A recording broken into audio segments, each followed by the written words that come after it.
Good afternoon, colleagues. Now, before we begin, as members may know, Saturday the 15th of August marks the 75th anniversary of VJ Day. Can I invite members to join me in observing a 1-minute silence to remember and thank those who fought for our freedom?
Thank you, colleagues. We're now going to turn to First Minister's questions.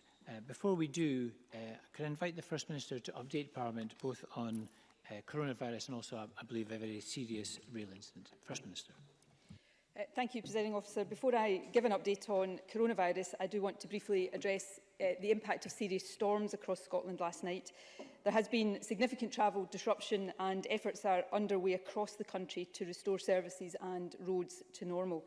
However, of most urgent concern is an extremely serious incident on the rail line west of Stonehaven, where a ScotRail passenger train derailed earlier this morning. The emergency services are currently on site and a major incident has been declared.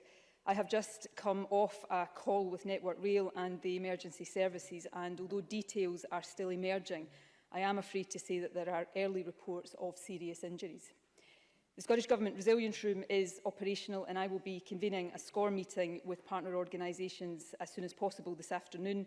Updates will of course be provided as they become available. However, my immediate thoughts, and I'm sure the thoughts of everyone across the Chamber, are with all those involved in this incident. Let me turn now to the daily update on COVID. An additional 47 positive cases were confirmed yesterday. That represents 1% of the people who were newly tested yesterday and takes the total number of cases now to 19,126. A full Health Board breakdown will be available later, but my provisional information is that 24 of the 47 new cases are in the Grampian Health Board area. It's not yet clear how many are connected to the ongoing outbreak in Aberdeen, and I'll say a bit more about that just shortly. A total of 265 patients are currently in hospital with confirmed COVID, which is 4 fewer than yesterday. 3 people are in intensive care, which is the same as yesterday. I'm also pleased to say that yet again in the past 24 hours, no deaths were registered of patients who tested positive over the previous 28 days. So the number of deaths recorded under that measurement remains 2,491. National Records of Scotland has, however, just published its more comprehensive weekly report. This includes deaths of people confirmed through a test as having COVID, as our daily figures do, but also deaths of people where COVID is a presumed factor. The latest NRS report covers the period to Sunday the 9th of August. It records the total number of registered deaths with either a confirmed or a presumed link to COVID as 4,213. Of those, 5 were registered in the 7 days up to Sunday. That is a decrease of 2 from the week before and is the lowest weekly figure since the outbreak began. That said, every single loss of life is a source of grief and heartbreak, and my condolences again go to everybody who has lost a loved one. The NRS figures, however, do reinforce the point that COVID has, as of now, been driven to very low levels in Scotland. That is what has allowed us to take significant steps out of lockdown over July and August, and of course it's the reason schools are able to reopen this week. I know that many children today will be having their first day back for 5 months, and I wish them well and want to thank all teachers and school staff for all the work they have done, as well as thank parents for their efforts in supporting their children in these unusual times. Schools are going back because we've been successful in reducing COVID rates in the community, but there is no room for complacency. Today's figures show that we are still seeing new cases, and the ongoing cluster in Aberdeen shows that the virus can spread rapidly when it gets the opportunity. On the latest figures available, a total of 272 cases have been identified in the Grampian Health Board area since the 26th of July. As of now, 177 of these are thought to be associated with the cluster linked to Aberdeen pubs, and 940 contacts have now been identified from those 177 cases. In general, in the last few days, we've seen a slight fall in the number of new cases in Grampian and in those directly associated with the cluster. But despite this slight reduction, cases are still far higher than in any other part of the country and considerably higher than they were in Grampian before the outbreak started. So based on an assessment from the incident management team and advice from the Chief Medical Officer, the Scottish Government's conclusion is that it is not yet possible to lift any of the restrictions that were put in place last week for Aberdeen. Aberdeen City Council have been fully involved in these discussions, as have Police Scotland, who report good compliance with the restrictions. So if you live in Aberdeen, you should not go into someone else's house. Hospitality businesses such as pubs, restaurants and cafes must remain closed for now. And people who live in Aberdeen should not travel more than 5 miles unless they have to. You can travel for work or education, but you should not travel for leisure or other non-essential purposes. Similarly, we're advising people from outside Aberdeen not to travel into the city unless they have to. I know people in Aberdeen who, of course, are today coping with the impacts of severe weather as well as COVID will be disappointed by this decision, but I want to thank them for complying so well with the rules that we put in place last week. We continue to watch closely for any signs that the outbreak has spread to Aberdeenshire in any significant way, but at present we are not placing any additional restrictions on people living in the Shire. And I want to stress that nobody wants these restrictions to be in place for longer than is necessary. They will be reviewed again in 1 week's time, and as soon as we can relax any of them, we will do so. But at the moment, the number of new cases we are seeing is still too high for that to be a safe or a sensible course of action. Final thing I want to highlight in relation to the Aberdeen outbreak is that the significant majority of contacts identified are currently being traced within a day, and all contacts are being traced within 3 days. That is a real credit to the work of our test and protect teams, including people from outside Grampian who have been helping with the work in Aberdeen, and I'm grateful to all of them. To conclude, Presiding Officer, Aberdeen reminds us how quickly this virus can take off and how much effort is then required to bring outbreaks under control. It therefore reminds us that for the country as a whole to make further progress out of lockdown, we must continue to suppress it. Government has a critical, indeed the central role to play in achieving that, but ultimately we're all dependent on each other. It will be the choices all of us make as individuals on physical distancing, face masks, on washing our hands, that will decide whether we move forwards or backwards in our fight against COVID. So let me close by emphasising again the importance of facts, the 5 key things all of us must do.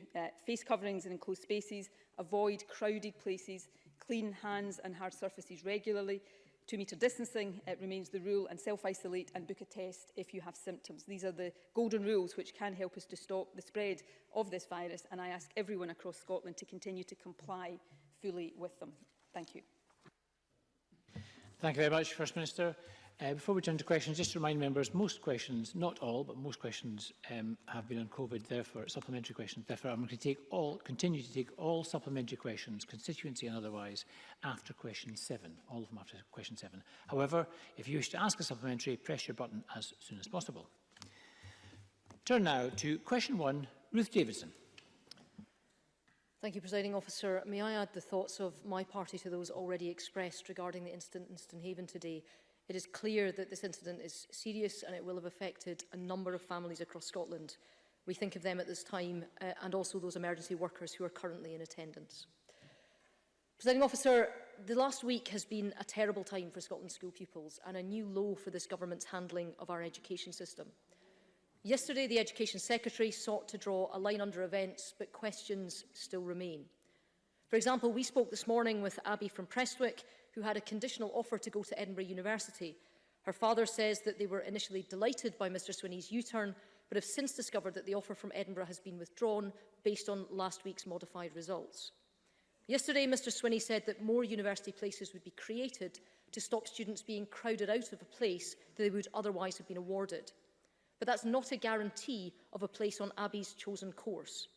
So will the First Minister write today to every Scottish university, making clear to them that every conditional offer made to students on their projected grades must now be honoured by them? First Minister. Can I say, first of all, I'm sure members will understand that in no year can government guarantee a place at university for every young person. But we are absolutely determined to make sure that young people this year are not disadvantaged. I also, obviously, I'm not able to talk in detail about individual cases, but any member who wants to raise individual cases should do that, and we will seek to respond as fully as we can. The Education Secretary has already been in discussions with universities. We are determined not only that those who have the grades and had offers of places get those places, but also given yesterday's decision, which I think has been welcomed by pupils and parents across the country, then young people will not be crowded out of places, and discussions are ongoing to ensure that there will be additional places available at our universities, which I think is a welcome move. And given the massive disadvantages that young people, not just those sitting exams, but all young people across the country have suffered in the past 5 months as a result of COVID, I think that is a positive signal to them of this government, and I'm sure the whole country's determination to ensure that they have the opportunities in the future that they so richly deserve. Ruth Davidson. Presiding Officer, frankly, the idea that we're at the 12th of August, we're over a week after results were issued, and pupils still aren't clear what's happening with university places is ridiculous. But one way to build trust back is to be more transparent. When the last SQA fiasco happened in 2000, Nicola Sturgeon was in opposition, and she insisted that the then Education Secretary, and I quote, give the Parliament a categoric assurance that he will make available all papers, correspondence and notes of meetings and of phone calls within his department and between his department and the SQA since the start of this year. The same thing needs to happen now. We know that this government doesn't have the best record in making documents available, but will she today give that guarantee, and will she start by confirming that the Education Secretary did indeed formally back the SQA's deeply flawed exam model?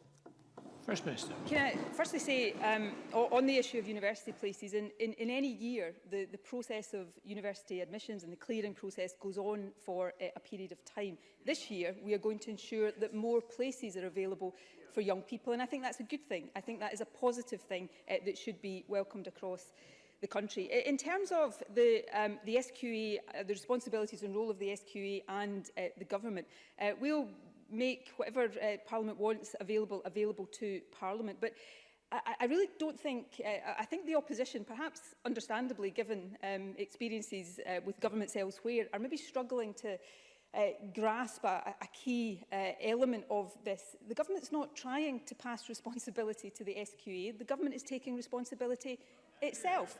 The government... Ruth Davidson refers to previous incidents with the SQA, and I remember them well, as she has just pointed out. But of course, one thing that is very different now to then is that right now we are living through a global pandemic. We were not able to have scheduled exams this year, and therefore we had to put in place an alternative process. We asked the SQA to put in place a process that maintained comparable standards with previous years. The SQA did that, but we have come to a judgment, given the impact on young people and not wanting young people to feel that their future has been determined by an algorithm, not by their performance, to come to a different conclusion. And the government has taken responsibility for that. We have acted with the best of intentions, but when we judge we got it wrong, we are big enough to say we got it wrong, to apologise to young people and to put it right. And actually, I think that's what people across the country want to see. This is a situation that will affect every government in the UK, as we will no doubt see tomorrow when A-level results are published for England and Wales. But what we will also see is whether governments elsewhere have the willingness to admit that they might have got it wrong and put it right comprehensively in the way that this government has done. Ruth Davidson. I'm sure the First Minister didn't mean to imply it, but she did just stand up and basically say that transparency is important when she asks for it, when we're not in a global pandemic, but the government gets a mulligan when we are in a global pandemic. And, Presiding Officer, yesterday we welcomed the announcement of a review into this entire debacle, but if trust and transparency are to be restored to the system, one key measure is for the SQA to show its workings. Now, in countries all around the world, exam scripts are returned to schools so that teachers can see exactly how students were graded and how those grades were modified. This simple measure would end the secrecy that erodes confidence in the way that our exam system is managed, and it would be a valuable tool in helping teachers to close the attainment gap in future exams. So will the First Minister commit to that today? First Minister. I know Ruth Davidson is just back on the front bench, but the SQA published its methodology last week. And it is there for people to see and to scrutinise and to draw conclusions around. The Chief Executive of the SQA has been before the Education Committee of the Parliament this very morning for reasons I hope Ruth Davidson will understand. I've not had the opportunity to follow that evidence this morning. I've been dealing with other things, but she has been answering questions from members from across the chamber. If there is other information that members want, the SQA and or the government will provide that. But fundamentally here, we have had to deal with an unprecedented situation. We have done that with the best of intentions, but honestly recognised that we made the wrong judgment and that we perhaps thought too much about standardisation in the system rather than individual experience in what is a unique year. And instead of doing what I suspect some others may do and simply dig our heels in, we have acknowledged that that was not the right thing to do. We have apologised to young people and we've put it right, and we're going to make more university places available. So I think that should all be welcome. Parliament is perfectly entitled to scrutinise all of that, and I, for one, am not scared of scrutiny, whether from Parliament or the electorate. In fact, I relish and welcome it. Ruth Davidson. So she won't write to universities, she won't release correspondence today, and she won't commit to returning exam scripts to schools in future. Presiding Officer, next week marks 5 years since Nicola Sturgeon announced that education would be her #1 priority. And in those 5 years, she's pulled Scotland out of international tests, her flagship education bill was scrapped, named person was struck down by the courts, poor students have been punished by a persistent attainment gap, hundreds of teacher vacancies are left unfilled, and we've just seen the biggest exam fiasco in the history of devolution. John Swinney has been the common denominator through all of this. Now, the First Minister's loyalty to a colleague may be commendable, but her real loyalty should be to the parents and the pupils of Scotland. They deserve new leadership in education, and John Swinney cannot deliver it. Why won't the First Minister see that? First Minister. I'm not sure loyalty to colleagues is a strong suit for Ruth Davidson.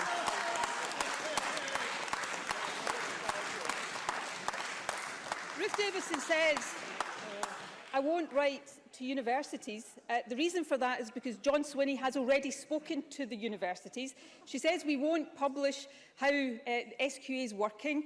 The reason I won't instruct them to do that today is because they did it last week. And of course, in terms of teachers in our schools, there are more teachers in our schools today than there was when I became First Minister, and we've just funded local authorities to employ more teachers in our schools.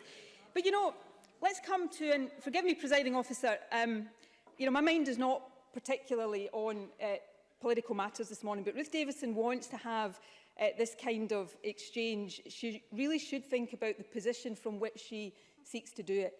Because just in a few months, I will submit myself and my government to the verdict of the Scottish people in an election. That is the ultimate accountability for our record and our leadership. And as we do that, Ruth Davidson will be pulling on her ermine and going to the unelected House of Lords. So can I gently suggest to Ruth Davidson that when it comes to holding to account and scrutinising politicians, she's really not coming at this from a position of strength, because it is not me who is running away from democratic accountability. Ruth Davidson. Thank you, Presiding Officer. For 4 months we've had this First Minister stand up and tell the people of Scotland that she doesn't do party politics. 9 minutes it took her. 9 minutes it took her to get there. And the difference, Presiding Officer, is this. Let's have some order, please. Let's have some order, please. The former leaders of the Labour Party, the Scottish Liberal Democrats, the Scottish Conservative Party, might want to go and serve in another parliament, yes, and she thinks that that's a bad thing. But not a word Not a word of condemnation for the former leader of her party that would rather shill for Putin's Pravda. First Minister. Presiding Officer, I think all it's taken 9 minutes to do today is expose Ruth Davidson's raw nerve. But can I say, I don't criticise anybody for wanting to serve in any parliament. I just have an old-fashioned preference. That's the order, please. I just have an old-fashioned preference that they get elected before they do so. But, Presiding Officer, this government has serious issues to deal with, and we deal with them each and every day. We are not infallible. We make mistakes, and when we make mistakes, we put those mistakes right. And as First Minister, with my team of ministers, we are going to get on with the job of leading this country as best we can through the crisis it faces. And we welcome scrutiny for that, but we will not lose our focus on that central task, which is a more important one than any government has faced in Scotland for quite some time, and that is what I will be focusing on today, tomorrow, and for the foreseeable future. Question number 2, Richard Leonard. Thank you, Presiding Officer, and can I begin by saying that all our thoughts go to those involved in this morning's incident at Stonehaven, and all our thanks and support go to the emergency service crews who are in attendance. Let us hope that lives are saved and not lost. I want Sam Galbraith out of office, not off the hook. Your words, First Minister, from the 24th of August 2000, when the then Education Secretary faced a vote of no confidence from this Parliament after 9,000 pupils didn't get their exam results on time. That's a fraction of the 75,000 pupils whose results were downgraded by the SQA on your own Education Secretary's self-confessed instruction. Why then, First Minister, do you want John Swinney off the hook rather than out of office? First Minister. Well, you see, I think people are going to have to make their own minds up about this, both in this chamber, although I suspect minds are pretty fixed on it in this chamber. And Richard Leonard is giving the impression that he's more interested in the politics of this than actually on having the issue fixed for young people across the country. But we are living right now in unprecedented and unique circumstances. We were faced with something that hasn't happened in Scotland in more than 100 years, the cancellation of our exam diet. There was no easy option open to ministers, just as there weren't any easy options open to the Labour government in Wales or the Conservative government in the UK. We had to come up with an alternative to exams to certificate our young people's achievements. And we came up with, we asked the SQA to come up with an approach that maintains standards, and we have reflected in the last few days that that was not the right approach. And we have the humility, frankly, to say we got it wrong and to apologise to young people and to put it right. And I think, particularly in these times of crisis, that is what people want to see happen. And I was struck by the comment of the father of a young person who had been affected by this over the last week, in something I read from him in the media about the Deputy First Minister. And he said this, and I actually suspect this is how not everybody, but probably the majority of people across Scotland feel. And he says this: "Show me a man that has never made a mistake and I will show you a man that's never worked. He's human. I take my hat off to him for saying he was wrong. Everyone makes a mistake and I hope everyone learns from this." That's the approach this government's taking to these unprecedented times. And it's up to the opposition, as it would have been up to us in opposition, to decide how they tackle these things. But I think all of the evidence right now suggests that the public want to see leadership that is prepared to admit in these difficult times when they get things wrong and to put them right. And that's the approach this government is going to continue to take. Richard Leonard. Well, let me go to something else which the First Minister said, and this is from August 2015. The First Minister said, "Let me be clear. I want to be judged on this. If you are not, as First Minister, prepared to put your neck on the line on the education of our young people, then what are you prepared to? It really matters." So, First Minister, if it really matters, why did neither you nor your Education Secretary listened to the voices telling you that the SQA moderation system was not right. You were warned in April, you were warned in May, you were warned in June, and you were warned again in July that this system would not work. In fact, in May, the Equality and Human Rights Commission warned that, and I quote, "The SQA have been unable to demonstrate that they have considered any equality issues in their work in this area, or that they have met their legal duties." We now know that the results were pre-released to John Swinney 5 days before the pupils saw them. He could have fixed it then. He could have saved all those young people from all that anguish. He could have saved you, First Minister, from having to make a grovelling apology. But he did not. Why isn't his neck on the line? First Minister. One of the things John Swinney announced yesterday is a review of this independently to look at the lessons that should be learned, and I think that is the right thing to do. I make a judgment that says we are in difficult circumstances, we didn't get this right, and I accept that. And I do think it is important to be absolutely open about that. We did not get this right. We acted with the best of intentions. We judged that it was important to have a set of results this year that were comparable in standards to those in previous years. I think now that was not the right judgment, which is why we have made the decision that John Swinney announced yesterday. So, I accept that in these circumstances we are living in, where there is no decision I or any member of this government has taken over the last 5 months that has been easy or where there has been an absolute right and wrong. We are living through the most horrendously difficult set of circumstances. But it's why it is so important to recognise that where, despite the best of intentions, we get things wrong, we don't dig our heels in, we put that right. And that's what we've done. And I think the evidence suggests people prefer that approach to government than the ding-dong exchanges that I, in opposition, have been as guilty of as anybody else. I'm not criticising that. But we are not living in normal times. Richard Leonard can quote me from 4 years ago or 20 years ago. We are living through a global pandemic right now, where the choices we face and the challenges that confront us are really, really difficult. So we will continue to lead the country through this as best we can, and we will not shy away from saying when we get things wrong and taking the action we need to do to put them right. And I do think that is what people prefer than the traditional approach to politics that we have in more normal times. Richard Leonard. Thank you, Presiding Officer. But the point is that month after month after month, you were forewarned that this would be the problem that would arise when the results were announced last week.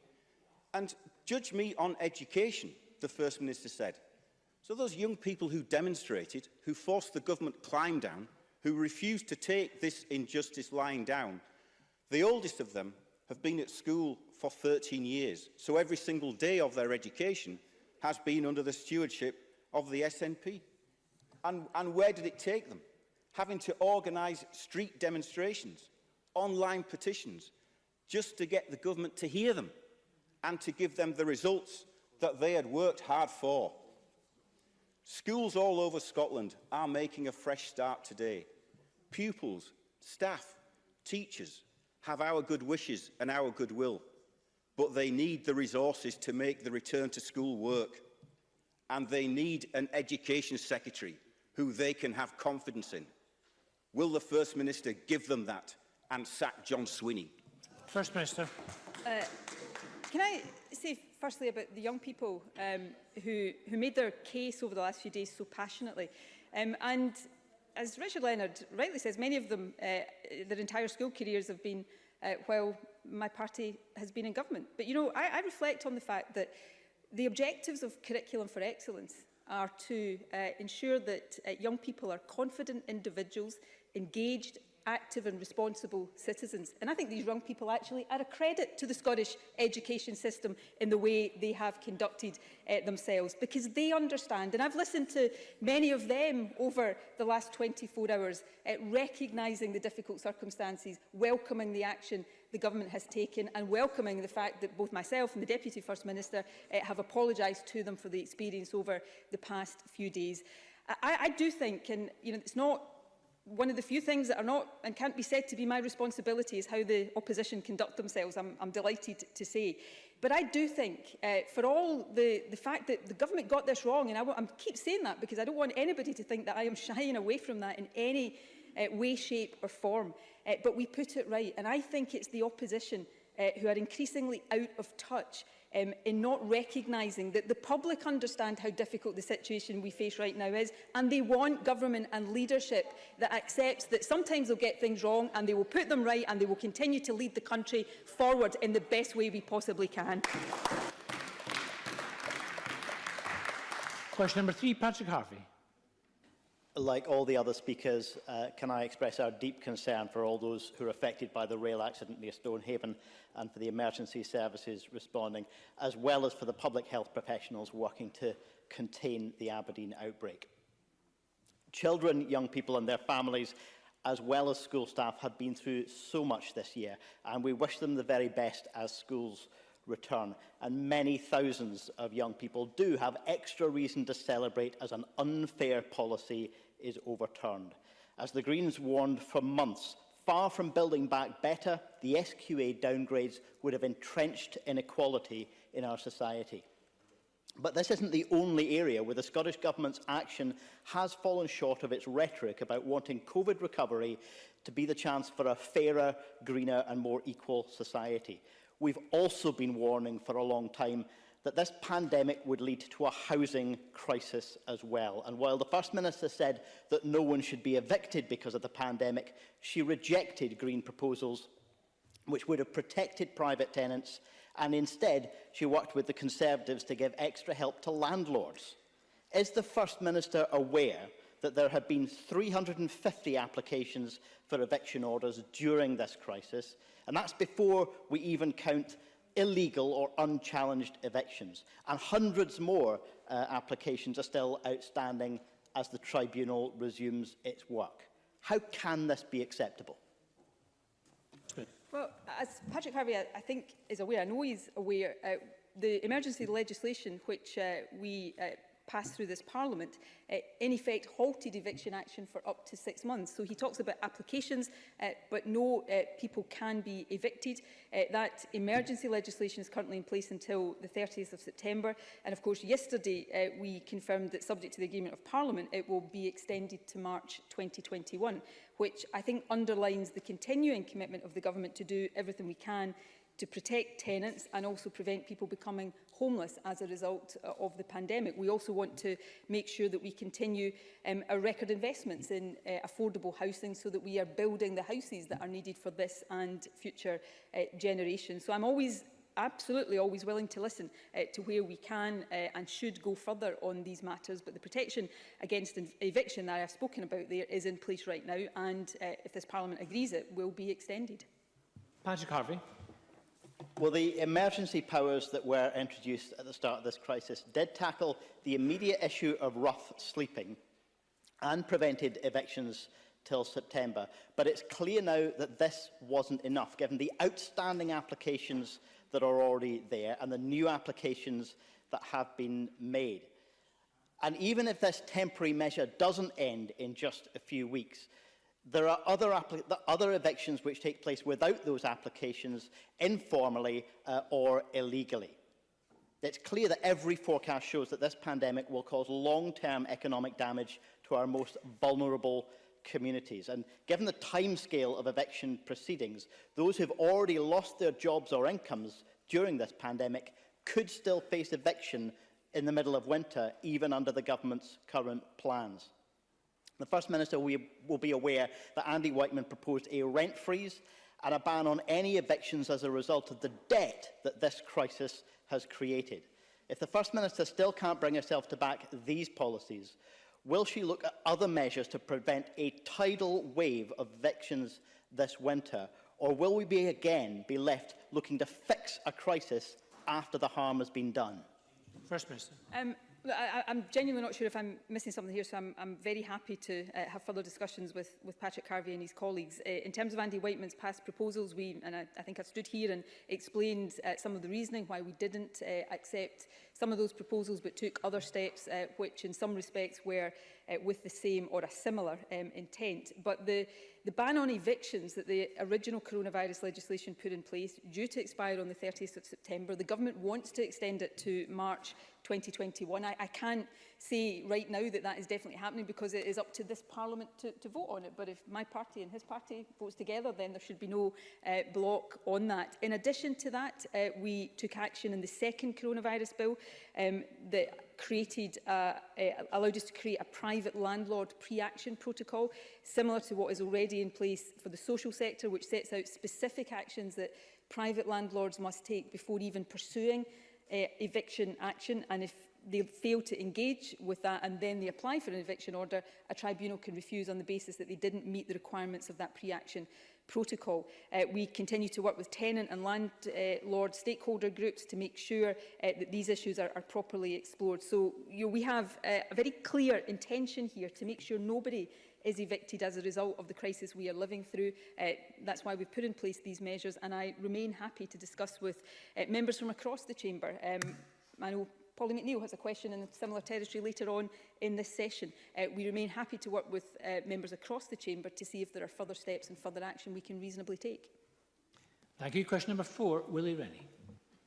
Our thoughts are with those affected by the derailment in Stonehaven and thankful to the efforts of the emergency services. With pupils returning to school, this means a whole new phase of interaction between large groups of people. I want to ask the First Minister about plans to protect those working and studying in those schools. The Scottish Government has Test and Protect, but when I look at Aberdeen last week, the city went from isolated incidents to a full regional lockdown in the matter of hours. Can the First Minister tell me why Test and Protect was unable to contain the virus? Schools should be amongst the last to close in the event of an outbreak, but is Test and Protect ready to protect our schools? First Minister. Can I come on maybe specifically to schools in a second, but Test and Protect, and this is part of the, I suppose, the learning journey that all of us are on here. Test and Protect on its own is not going to stop coronavirus outbreaks. We all have the principal responsibility to do that. We're the first line of defence. If it gets through us, Test and Protect is the second line of defence, and it's really important we all understand that and communicate that to our constituents. Test and Protect has worked very effectively in Aberdeen, and without Test and Protect, we would not be dealing with, albeit a large and complex outbreak, but one that I hope is on its way to being contained. We would already by now be dealing with widespread community transmission. The numbers of contacts that have been traced, the speed at which they have been contacted and traced is a real credit to the work of Test and Protect. Now, I'm not complacent about that because, you know, as First Minister, one of the questions in my mind is if we have several outbreaks at the same time, are the resources we've got sufficient to deal with that? And we are looking all the time at how we strengthen and improve the resilience of these arrangements. But I really do want to stress how well Test and Protect has worked and is working in Aberdeen, and give due credit to everybody involved in that. Part of the function of Test and Protect, of course, is to give us intelligence and information about where an outbreak has started and what the chains of transmission are. That is why so early on in this outbreak we were able to say that it had in all likelihood originated in the nighttime economy, and that is why we took the decision, the difficult decision, to close down hospitality. So I think we should, albeit it might seem a bit counterintuitive, I think all of us should take some confidence and assurance from how Test and Protect has worked, albeit we should not be complacent about the challenges that will lie ahead for that. In schools, Test and Protect will be available to any member of staff or young person who is symptomatic. There will also, on top of Test and Protect in schools, be surveillance through data gathering, and then in the autumn supplemented by surveillance testing in schools.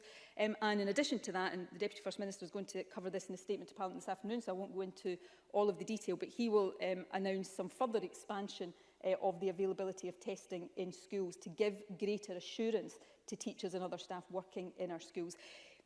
Final point, because I know Willie Rennie and the President are probably getting frustrated at the length of this answer. The final point is this, and it's a difficult one for me to communicate. We, in all likelihood, will see outbreaks of coronavirus in schools, and in secondary schools perhaps in particular. It is how we contain those and make sure that those are properly dealt with that is the really important thing. And I want to give the Chamber assurance that that is absolutely an issue of priority focus for the Government. Will you ready? I'm equally sure that's why the First Minister understands that people are very nervous about what's going to happen following the opening of the schools. But they're equally nervous about universities too.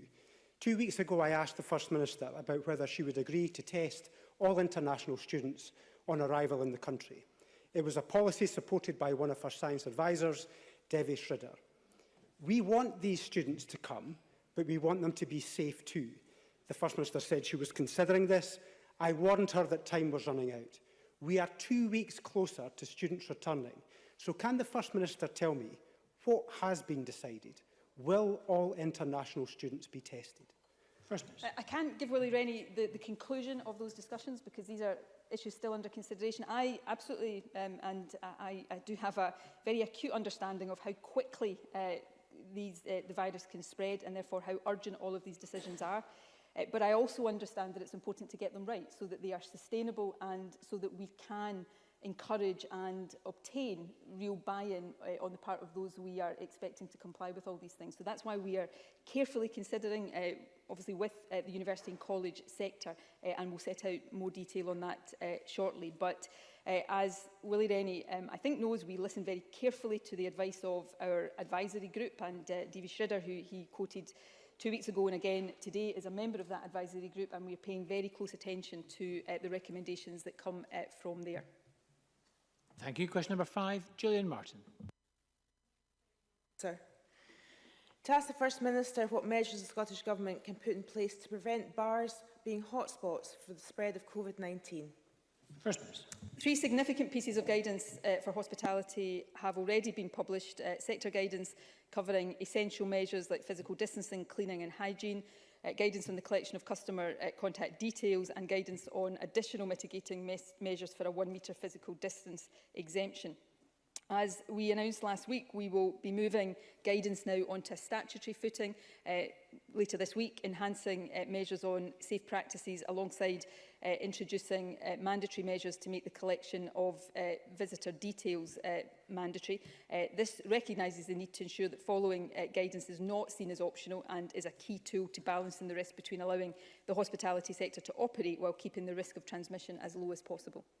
Gillian Martin. Thank the First Minister for that answer. Clearly, the vast majority of eating and drinking establishments in Scotland have been complying with guidance since they were allowed to reopen.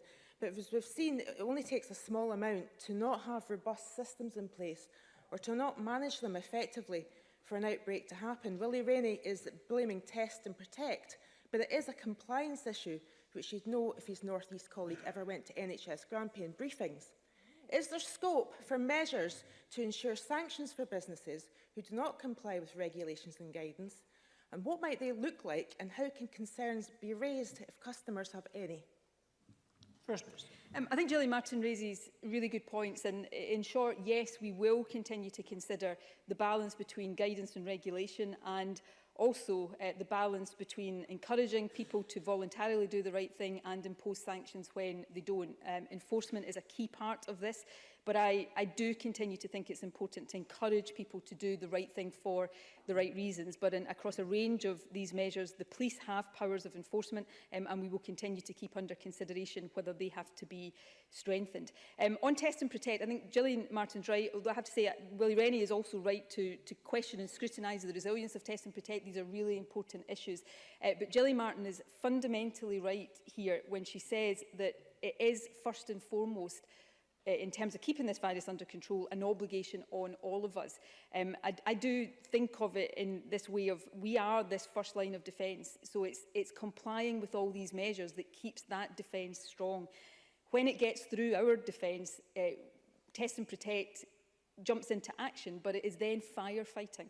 So compliance is about how we give ourselves the best chance of not starting the fires in the first place. So my plea every single day is to businesses and individuals across the country for businesses, familiarise yourself with the guidance and the law and make sure you are complying. And for individuals, in everything you do, assume the virus is right next to you and make sure you are complying with the facts advice, because these are the things that will give us the best possible chance of keeping it under control. Thank you. Question number 6, Graham Simpson. Thank you. To ask the First Minister what the Scottish Government's response is to reports that more than a third of culture and leisure trusts in Scotland may not be viable beyond 6 months. First Minister. Well, this is a really challenging time for individuals and organisations in the culture and leisure sector, and we will continue to do all we can to support them. Obviously, it's the responsibility of individual local authorities to allocate funding based on needs and priorities, but we're working closely with partners, including COSLA, Museums and Galleries Scotland and the Scottish Libraries and Information Council, to understand the specific circumstances faced in supporting culture and leisure trusts as they seek to mitigate the impact of the pandemic. We've also already taken action to support local authorities during the pandemic through both increased and front-loaded funding for councils, and of course we've made available funding in other ways to deliver financial support for the creative sector. Graham Simpson. I thank the First Minister for that answer. The Chair of Community Leisure UK in Scotland, Robin Strang, issued the warning for the sector in a letter to COSLA President Alison Everson. In it, he said that 70% of members will not be viable within 12 months. These trusts in Scotland have over 1,400 facilities. They include 232 libraries, 197 leisure centres, 466 outdoor sports courts and pitches, 39 theatres, 49 parks and 213 community and town halls. Now, these are vital to the health and well-being, physical and mental, of the nation. We can't afford to let them sink. But there have already been hundreds of redundancies. Now, I'm sure the First Minister will agree with me that this should not be a blame game. It isn't. So will she also agree, as a matter of urgency, to hold crisis talks with COSLA and to come up with a rescue plan? First Minister. As I said in my original answer, we're already working closely with COSLA on this and a range of other issues, and we will continue to do so. I absolutely recognise the impact that Graham Simpson outlines. I don't think there will be a single one of us in this chamber who doesn't understand the issues and the impact from our own constituency experience. This is an important issue.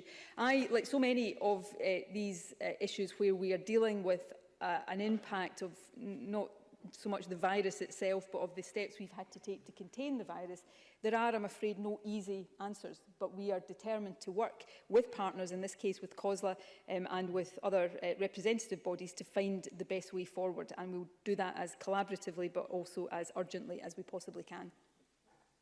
Thank you. Question number 7, Pauline McNeill. To ask the First Minister what Scottish Government's response is to reports of an increased number of evictions predicted for this autumn. First Minister. Well, with apologies to Pauline McNeill for being about to repeat the substance of my answers to Patrick Harvey, no landlord should evict a tenant because they've suffered financial hardship due to coronavirus. They should instead be helping their tenants access the financial support that they need. That was one of the reasons that the Housing Minister wrote to all private sector tenants to make sure that they are aware of the rights that they have. We also want to help tenants remain safe in their homes during the pandemic, and took action through emergency legislation to halt eviction action for up to 6 months. As I said earlier on, that emergency legislation is in place until the 30th of September. We want to extend it until March 2021, subject to the agreement of Parliament, which I hope underlines the Government's commitment to do all we can to protect tenants and prevent people becoming homeless as a result of the pandemic. Pauline McNeill. I have previously welcomed the increased allocation of money to the Discretionary Housing Payment Fund, but it does not touch the problem. In the private rented sector, almost 45% have seen a drop in their income since March. As you've heard, there are fears of mass evictions, not so because the next month will be more job losses. Let me put on the record, First Minister, that Scottish Labour wholeheartedly supports your announcement today. You will be aware that 25 housing and homelessness organisations call for this extension to the no evictions policy, so that is welcome. But having rejected the Hardship Fund and the Fair Rents Bill proposed by myself, How else does the First Minister intend to help renters in this unprecedented crisis when the government, which has done some things, does not really seem to have a big idea to help renters survive? First Minister. Well, I've already run through in my response to Patrick Harvey some of the action we are taking, and we will continue to look at all of the steps we're taking and where we can do more. And that will include financial support. We increase funding, I think Polly McNeill alluded to this, for discretionary housing payments to help people in the rented sector. We've also more than doubled the Scottish Welfare Fund as we put together our programme for government for the year ahead, and also look ahead to our own budgetary process, making sure that we are helping people financially and in other ways with the impact of this crisis will be uppermost in our minds. And clearly that includes helping people struggling to pay their rents and those who are faced with homelessness. And I know there is a genuine willingness right across this chamber to be constructive as we try to come up with the right approaches to take, and that's why I look forward to continuing to have these discussions with members like Polly McNeill and being prepared to listen to any suggestions that do come forward. Thank you. We've got a number of supplementary questions. The first from Angela Constance, to be followed by Maurice Corrie. Angela Constance. Thank you very much, Presiding Officer. First Minister, we've got some great news today. NHS Lothian have announced that they're going to reopen the children's ward at St John's on a 24/7 basis come October. And I'm very grateful to the Health Secretary, NHS staff and everyone who's worked with local families.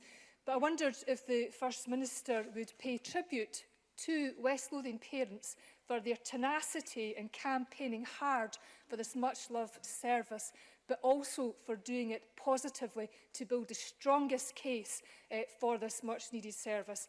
And going forward, can we now look forward to stability and security for our children's ward? Thank you very much. First Minister. I'm absolutely delighted today to welcome the decision of NHS Lothian to reinstate the paediatric inpatient service at St John's on a 24/7 basis from the 19th of October. They have undertaken considerable recruitment efforts to ensure that the service can safely be resumed on a 24/7 basis, and I hope everybody will agree that patient safety must always be the paramount concern, particularly when it's the health and care of children that is at stake. So I absolutely pay tribute to West Lothian parents who have campaigned to have the full service reinstated. They have, I think, been excellent in making the case on behalf of their children and on behalf of their communities. The government have always wanted to get to this position, but again, we had to ensure, and NHS Lothian had to ensure, that it was done safely. So I think this is a really positive day for St John's and for West Lothian. And finally, let me pay tribute as well to Angela Constance, who has assiduously stood up for her constituents on this really important issue. Maurice Corrie, to be followed by Christine Graham. Presiding Officer, thank you. Qualified dyslexia assessors have contacted me to tell me of the significant difficulties many people are having in booking their appointments for assessments during the current pandemic, which has in some cases worsened the mental well-being of those already vulnerable. With a severe backlog in the face-to-face assessment bookings, which will not resume until Phase 4, what detailed support can the First Minister offer to professional assessors who feel they cannot do their job to the best of their ability? First Minister. Can I thank the member for raising what is a really important issue? I think everybody appreciates the reasons why face-to-face assessments are not always possible at the moment, but we want to get those services back to normal functioning as soon as possible. I'm very happy to take away the particular issue of dyslexia appointments and write to the member in more detail about, as far as I can, give some detail about the likely timing of the restoration of face-to-face assessments, but the steps we can take in the meantime to support people who don't have those opportunities, and I'll make sure that's done as quickly as possible. Christine Graham, to be followed by Jackie Bailey. Thank you, Presiding Officer. First Minister, I raised with you concerns of my constituents about a so-called party house in West Linton, where the proprietor, Michael Cameron, is apparently defying COVID security measures. For example, having had one weekend 30 men from London at a stag do, men who were too drunk for the police to safely disperse.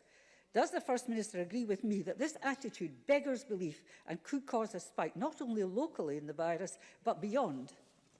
First Minister. Yes, I do agree. I think that is conduct that is not responsible in the circumstances we live in. The guidance is very clear that large numbers of people from different family groups should not be gathering in shared accommodation for leisure purposes such as stag and hen parties.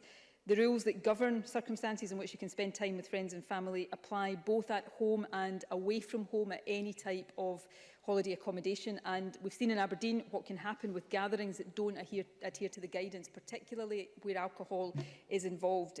So we would expect guests to comply with guidelines and absolutely expect accommodation providers to act responsibly when letting larger properties. The recovery of our tourism and hospitality sectors is at a very, very fragile stage, and I would urge everyone to play a full and responsible part in supporting that recovery, while of course keeping COVID suppressed. Jackie Bailey to be followed by Keith Brown. The First Minister will be aware that the A83 at the Rest and Be Thankful is closed again as a result of a major landslip last week, and I'm sure she will want to join with me in thanking those working hard to open the road again. But all the political leaders in Argyll and Bute Council, Mike Russell, Donald Cameron and myself, have written to you jointly to press the case for more action to be taken, because the economic impact on the area is absolutely devastating. So will the First Minister therefore agree to convene as a matter of urgency the A83 task force to focus on finding a permanent solution and to find it quickly? First Minister. Look, I thank Jackie Bailey for raising this. It is an extremely serious issue, and I want to thank all those travellers and services involved in this for their forbearance and work at the moment. We must find a solution to this. This issue was raised yesterday by Michael Matheson at Cabinet, and he is seeking to take forward that joined-up approach to determining what the best way forward is. So I want to assure the Chamber that this has the utmost priority on the part of government. Clearly, there is a lot of work to be done on developing that solution, and we will keep Parliament updated. Keith Brown to be followed by Mark MacDonald. Keith Brown. As the First Minister has said, it's very welcome news that our schools are going back today, but as she's also said, there will be anxiety associated with that return to schools, and that anxiety will have a number of sources. Can the First Minister say what social security support the Scottish Government is providing for families whose children are returning to school? First Minister. Well, I think it's a very important point. I'm sure the return to school this morning provoked a mix of emotions in young people and in parents, of excitement, relief probably for parents, but also a degree of anxiety and nervousness. But for some families across the country, the financial cost of the return to school is also a real consideration. So many parents and carers will be eligible for the Best Start Grant school age payment, which is the most important form of support that we provide. It provides £250 to parents and carers who receive certain benefits or tax credits and have a child who is old enough to start primary school. Parents don't need to take up a school place to get the money. So if you're homeschooling or if you have deferred your child's start date, you can still apply for the Best Start grant. And of course, parents and carers may also be eligible for the school clothing grant and also free school meals. So I would encourage anybody to go and find the details of that. The details can be found on the Scottish Government website. Mark MacDonald to be followed by Maureen Watt. Thank you, Presiding Officer. The First Minister's announcement regarding the extension of the restrictions in Aberdeen is understandable, but nonetheless will come as a disappointment to many across my constituency. Yesterday at Topical Questions, I asked the Health Secretary about a very specific issue which has been raised with me by a number of constituents who rely on grandparental support to look after children, but where those grandparents stay, for example, in Aberdeenshire, where the family stays in the city, or vice versa. Some of those constituents are teachers who are today welcoming pupils back to school and rely on that family support to care for their children. What assurance can the First Minister give me that there will be very clear guidance about whether those arrangements are possible so that alternatives can be sourced where necessary? First Minister. I know the difficulties these restrictions are having for people in Aberdeen. I will, once I get out of the chamber today, look specifically at this particular case to see whether there is further guidance we need to give to provide clarity. The advice at the moment, though, is that people should not be going into other people's houses unless you have already formed an extended household group or if you have caring responsibilities. So that's the guidance, but if there is a need to make any aspect of that clearer, I will undertake to ensure that is done later on. I very much hope these restrictions are not in place in Aberdeen for too much longer. They will be reviewed again in 7 days and we will lift them, some or all of them, just as quickly as we can. But it is important that not just we have them in place right now, but that people comply with them, and we will try to support people in Aberdeen with guidance to make that easier to understand as much as we can. Maureen Watt, to be followed by Alison Johnson. Maureen Watt. Thank you, Presiding Officer. In order that the many establishments who abided by the rules in Aberdeen are not further disadvantaged by the few, will the Scottish Government ask the Treasury to extend Eat Out to Help Out to support hospitality when the city does reopen? And will the Scottish Government consider reopening cafes which do not have an alcohol licence? First Minister. On those 2 points, yes, we will make that case to the UK Government. I think that would be a reasonable case to make, and I hope they will be prepared to listen to that. On the issue of cafes, it was, I know, discussed at the Incident Management Team Resilience Officials meeting that formulated the advice that came to ministers about continuing the restrictions, that they looked at whether the restrictions now could be lifted for some parts of hospitality, but the clear advice is that at this stage it would not be safe or sensible to do that. But we will continue to review whether the restrictions need to be in place at all, and whether they do, if they can be lifted from any part of hospitality. We want to make sure they are not in place longer than necessary, and that while any restrictions have to be in place, there is a proportionality to them. Alison Johnson, to be followed by Beatrice Wishart. Thank you. In 1998, the late Donald Dewar rightly called the persecution of birds of prey in Scotland a national disgrace. 22 years on, it remains a national disgrace. The grouse shooting season begins today, and this week we have learned of the disappearance of a golden eagle on a grouse moor, following close-on news of a poisoned sea eagle. Now, such shocking events, sadly, are far from rare. Indeed, a senior RSPB conservation officer has said, "You become a little numb to it. You're almost waiting for the next one." Scotland should be a haven for wildlife. It should not be a haven for wildlife crime. So when will the First Minister finally act to end raptor persecution in Scotland for once and for all?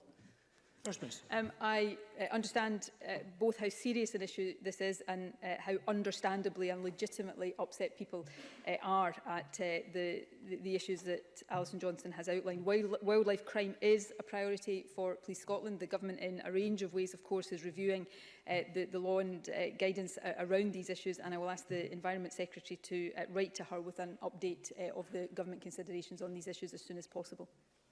Beatrice Wishart, to be followed by Kenneth Gibson.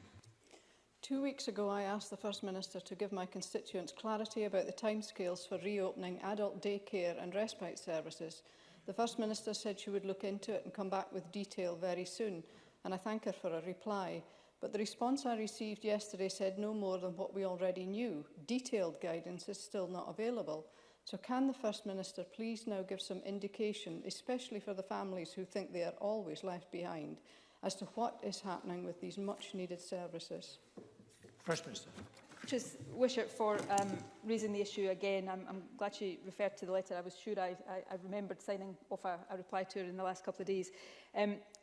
I have given as much information as I am able to give right at this moment, but I undertake to write to her again as soon as we are able to give more clarity on dates and time scales. I absolutely understand, I think particularly for the families in her constituency, that feeling perhaps of not really being on the priority list. I want to assure them that is not the case. We are dealing with a whole range of complex issues here about determining things that are safe or as safe as possible to do, and in what order and in what way, and we are trying to make sure that relevant guidance is developed with the right clinical input as quickly as possible. So I will again and ask the Health Secretary to again look at this issue in light of her question and endeavour to give as much additional information as I can as quickly as possible. Kenneth Gibson, to be followed by Alexander Stewart. Thank you, Presiding Officer.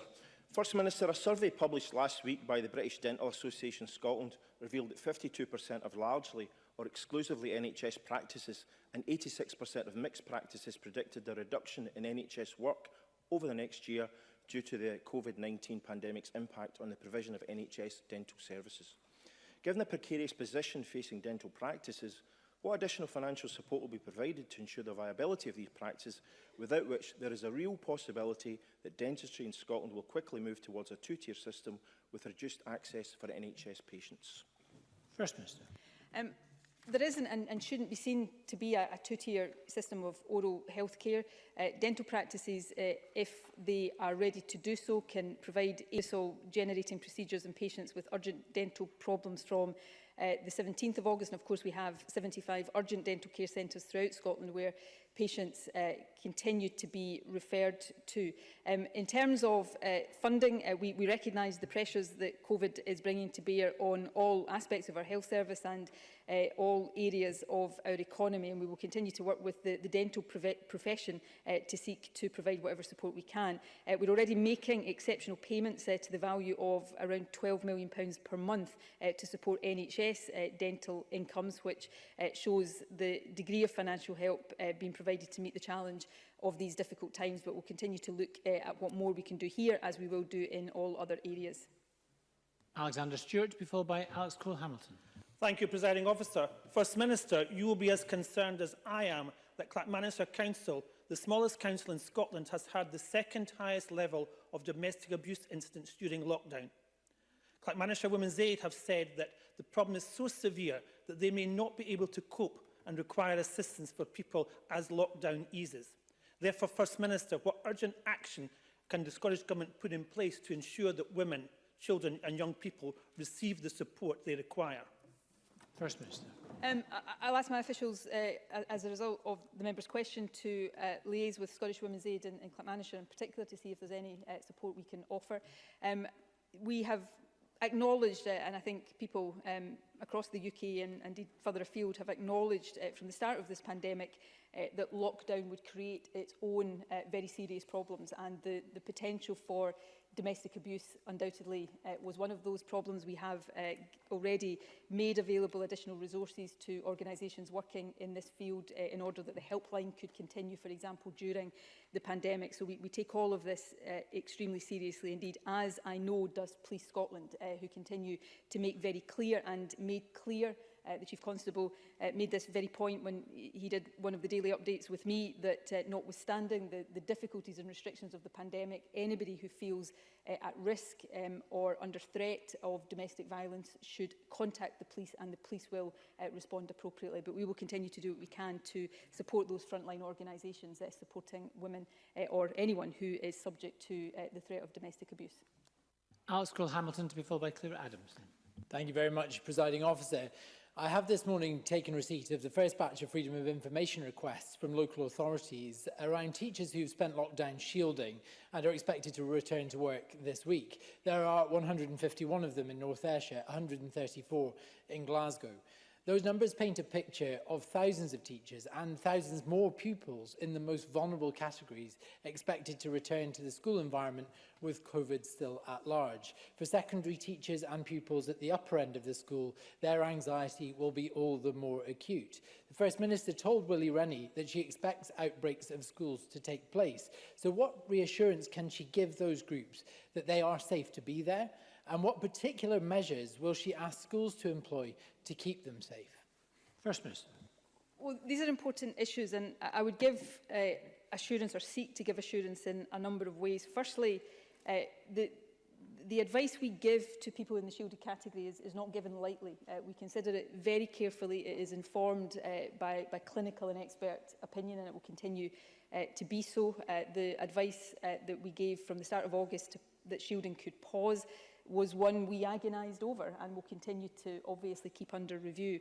In terms of the position in schools, well, so before I go on to schools, we have produced workplace guidance for people who were in the shielded category and employers to make sure that the right considerations are taken into account to make workplaces safe.